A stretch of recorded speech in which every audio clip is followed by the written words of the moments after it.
Merci aux courageux membres de l'assistance.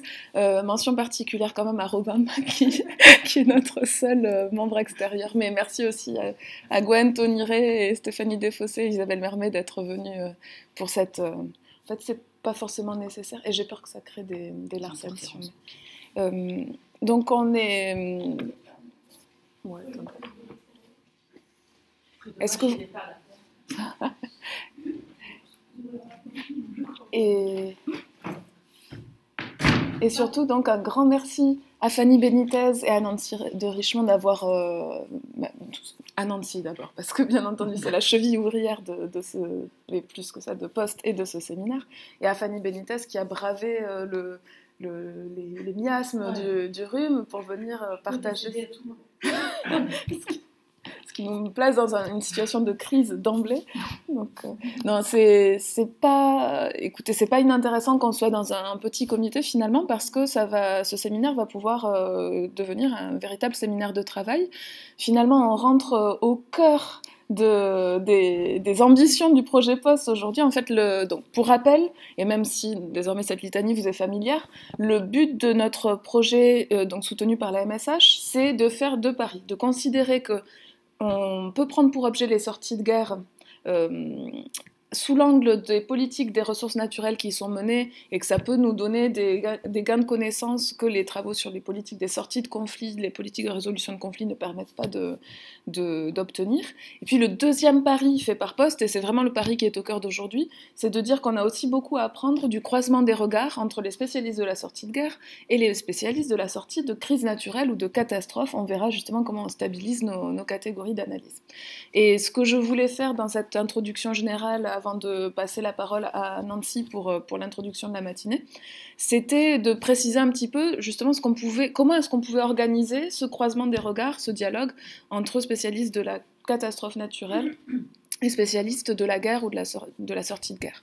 En fait, il me semble qu'il y a deux façons de l'organiser.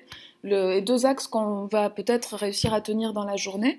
Le premier, c'est de se demander quelles sont les catégories d'analyse et les échelles spatiales et les échelles temporelles mobilisées par les spécialistes des catastrophes naturelles sur leur terrain. Et le deuxième, qui n'est pas tout à fait identique, c'est de se demander ce que les spécialistes des catastrophes naturelles repèrent en termes d'acteurs, de processus, d'interaction sur le terrain des catastrophes naturelles, et se demander si certains de ces processus, certains de ces acteurs, certaines de ces pratiques sont également repérables sur les terrains des sorties de guerre et de crise politique. Je pense en particulier, mais je vais détailler en fait ces deux aspects. Le premier aspect, donc sur la mise en commun de nos concepts et de nos cadres de réflexion, en fait, peut s'organiser de façon plus précise par l'ouverture de nos bibliothèques disciplinaires respectives. Bonjour. La notion de... Donc voilà, moi je parle du point de vue de la science politique et plutôt du point de vue de la réflexion sur les guerres et sur les crises politiques, mais plus précisément sur les guerres. Et je suis friande de voir ce que les penseurs de la catastrophe ont pu construire en termes de concepts et de catégories. Pour ouvrir, voilà, dès maintenant, ma bibliothèque disciplinaire en sciences politiques, en sociologie en règle générale, la question des crises politiques qui, en fait, englobent plus ou moins les guerres, crise politique n'est pas synonyme de guerre et inversement, mais qui englobe aussi les révolutions, les phénomènes révolutionnaires, les émeutes, les situations de sortie de régime, etc. Donc cette littérature sur les crises politiques en sciences politiques, elle a connu des bouleversements plus ou moins récents. Pour essayer de les partager sans trop simplifier, on peut dire que jusqu'aux années 80, on avait un peu une histoire à la papa qui considérait les crises politiques sous l'angle de la restitution événementielle. Donc l'événement dans le temps court, on restitue les grandes phases de ces crises-là, les grands acteurs, les grands héros, les grands leaders, bref, une histoire événementielle un peu centrée sur ces héros. Et cette approche-là des des phénomènes révolutionnaires ou des changements de régime, bref, de ce qu'on peut appeler les crises politiques, a été bousculé avec, premièrement, l'entrée en scène des sociologues, et des sociologues dans la foulée de Pierre Bourdieu, qui vont, eux, chercher à mettre en évidence les conditions de possibilité des crises. Et donc le travail classique en la matière, enfin en tout cas qui a fait date, c'est celui de Pierre Bourdieu sur mai 68, où il décale le regard, justement, il élargit la focale temporelle, vraiment au temps long, qui permet de rendre compte de ces conditions de possibilité des crises. Donc ça, c'est un premier élément qui a vraiment fait bouger la sociologie, la science politique des crises, et puis qui a été complété, donc je simplifie un petit peu, mais avec en 1986 l'apparition d'un ouvrage de Michel Daubry, qui est devenu un nouveau classique en sciences politiques. Michel Daubry, il a écrit un ouvrage en 86 qui s'intitule Sociologie des crises politiques. Et ce qu'il fait, c'est qu'il prend à la fois l'apport majeur de la sociologie bourdieusienne, de dire il faut absolument restituer les crises des conditions de possibilité de ces moments révolutionnaires, mais il faut aussi comprendre ce qui se joue dans le temps court de la crise.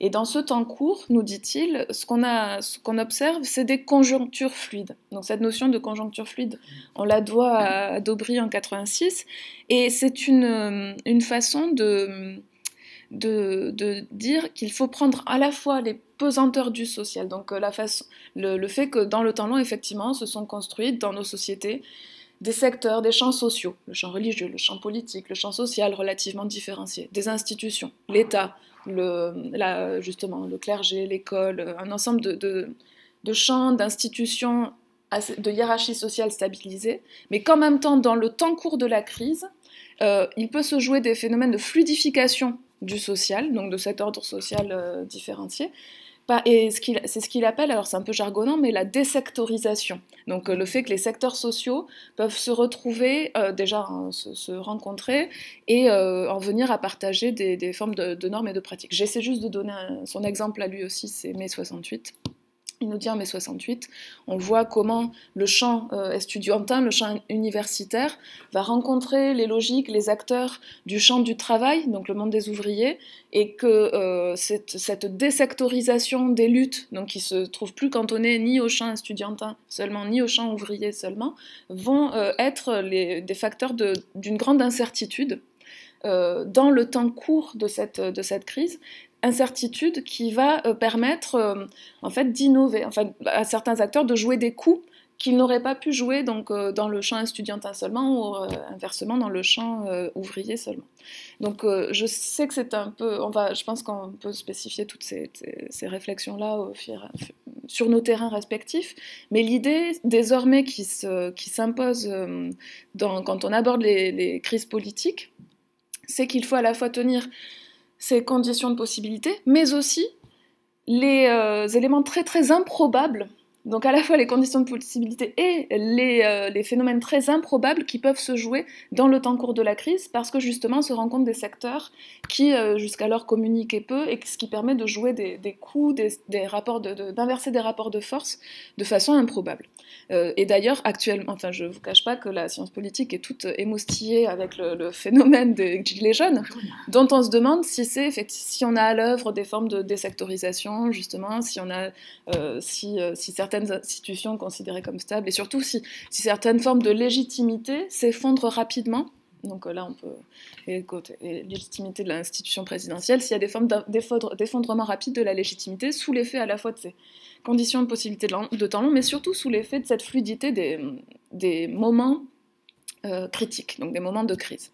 Donc voilà ce que moi j'apporte à la discussion en matière finalement de concepts et de cadres spatio-temporels, puisque j'ai pas parlé trop d'espace, mais là plutôt de temps. Donc voici d'où on part en sciences politiques et d'où on part dans la réflexion sur les crises politiques, qui a aussi inspiré les réflexions sur la guerre par le même temps, parce que la guerre a été abordée de plus en plus sous l'effet de la socio-histoire du politique comme devant être prise avec une hypothèse continuiste. On ne considère pas la guerre comme une pure rupture, comme un événement qui va mettre en suspens toute la stabilité du monde social, mais on considère aussi ce que la guerre, donc l'usage massif de la violence, peut faire justement aux institutions, à l'État et aux différents capitaux sociaux, enfin bref. Donc c'est cette réflexion, la voici où on en est, et je pense que dans la rencontre avec les spécialistes des catastrophes naturelles, des sorties de crises naturelles, on peut retrouver la même attention aux cadres, enfin aux cadres spatiaux plus ou moins vastes, plus ou moins concentrés, aux cadres temporels plus ou moins concentrés. Puis le deuxième point, j'espère voilà, ne pas abuser de votre attention. Le deuxième ensemble de réflexions qu'on peut avoir justement pour organiser le dialogue entre spécialistes de la catastrophe naturelle et de la guerre, c'est l'interrogation sur, enfin la comparaison même tout simplement, des processus et des acteurs qui sont à l'œuvre dans la post-catastrophe et dans la post-guerre. Il me semble que peut-être on va observer, et ça je le soumets à votre... voilà, ça sera vous qui trancherez, des phénomènes de professionnalisation des intervenants, donc qui deviennent des professionnels de la reconstruction post-catastrophe, peut-être des phénomènes d'internationalisation aussi des intervenants dans la post-catastrophe, avec de plus en plus d'organisations ou d'acteurs internationaux qui se rendent présents sur les lieux, peut-être des formes de standardisation des procédures appliquées, autant de choses que l'on retrouve, autant de phénomènes de processus que l'on retrouve aussi dans les sorties de guerre, où on va retrouver le même type des acteurs qui se professionnalisent, qui se font les spécialistes de la réconciliation, les spécialistes de la reconstruction. Et donc, voilà, je me demande si on va retrouver ces phénomènes de professionnalisation internationale et de standardisation des procédures. Et puis, je me demande aussi si ces phénomènes, donc... de professionnalisation font aussi, dans le champ des catastrophes, écran aux façons dont les sociétés elles-mêmes peuvent percevoir la catastrophe, donc les représentations, la façon dont les sociétés elles-mêmes peuvent mettre en œuvre des pratiques face à l'issue de la catastrophe, donc tout ce qui est la question des arbitrages qui sont opérés par les sociétés concernées à l'issue d'une catastrophe. Et je me demande si... de même, ces phénomènes d'internationalisation des réponses aux catastrophes font écran aussi au bouleversement des hiérarchies sociales et des inégalités territoriales à l'issue des catastrophes. Donc finalement, à souvent se concentrer essentiellement sur les réponses internationales qui sont apportées, sur les modèles, mais justement sur ce qui est présenté comme des modèles de reconstruction. Est-ce qu'on ne se rend pas aveugle à des phénomènes tout à fait passionnants, donc de reconfiguration des rapports centre-périphérie, de reconfiguration donc des hiérarchies territoriales et des hiérarchies sociales également. Donc ça, c'est des questions qu'on se pose sur le champ des sorties de guerre, qui me semble peut-être qu'on va retrouver aujourd'hui dans le champ des sorties de catastrophes et qui nous gagnerait peut-être à déspécifier, enfin à peut-être rassembler carrément nos objets. On verra, on va prendre des précautions en la matière. Voilà, j'espère ne pas... J'ai pas contrôler mon temps, je fais n'importe quoi. Je laisse la parole à Nancy, peut-être que je te laisse d'ailleurs même t'asseoir face à... Parce que c'est lui qui constitue notre micro. D'accord. Merci Cécile. Je tiens à spécifier d'emblée que tu es largement cheville ouvrière du programme.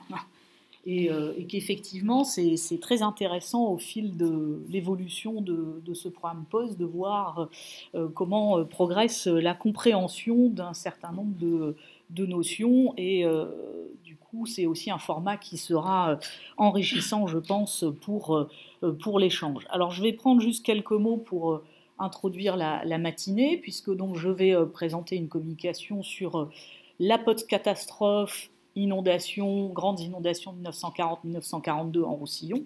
Et Fanny va évoquer la catastrophe de Saint-Pierre en Martinique en 1902.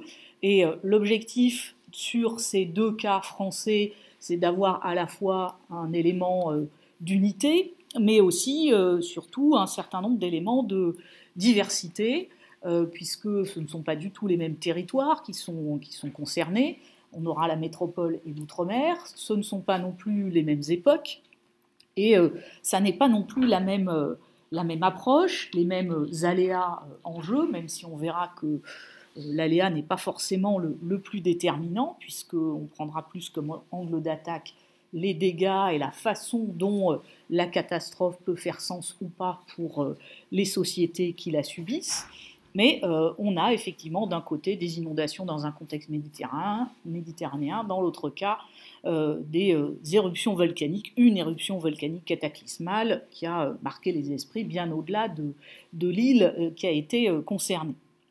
Diversité aussi parce que moi je vais vous présenter notamment une communication qui permet de revenir sur un certain nombre d'analyses que j'avais pu faire, notamment à l'occasion de ma thèse à la fin des années 90, et voir finalement à quel point la maturation de la réflexion est importante pour se rendre compte d'un certain nombre de lunettes d'analyse qu'on peut avoir sur le nez, et il faut beaucoup de temps pour s'en rendre compte et avoir un recul critique dessus. Et le travail de Fanny est tout à fait complémentaire et différent en ce sens qu'elle réinterroge justement un certain nombre de points qui rendent difficile la compréhension des réactions des personnes et des sociétés en explorant la notion de capacité à faire face, de capacité qu'elle a pu travailler dans sa thèse qu'elle vient de soutenir cet automne. Donc à la fois des éléments communs, mais surtout des éléments de diversité pour aborder la post-catastrophe à des échelles de temps variables. Moi, je vais m'intéresser à une catastrophe quand même ancienne, 1940-1942, dont la gestion a duré une quinzaine d'années. Le cas qu'étudiera Fanny, c'est le début du XXe siècle et les répercussions que cela peut avoir encore aujourd'hui, donc là aussi un temps long de l'analyse et pas du tout les mêmes échelles temporelles ni spatiales, et on verra finalement l'importance de la contextualisation de ces crises et catastrophes naturelles pour comprendre un certain nombre de processus.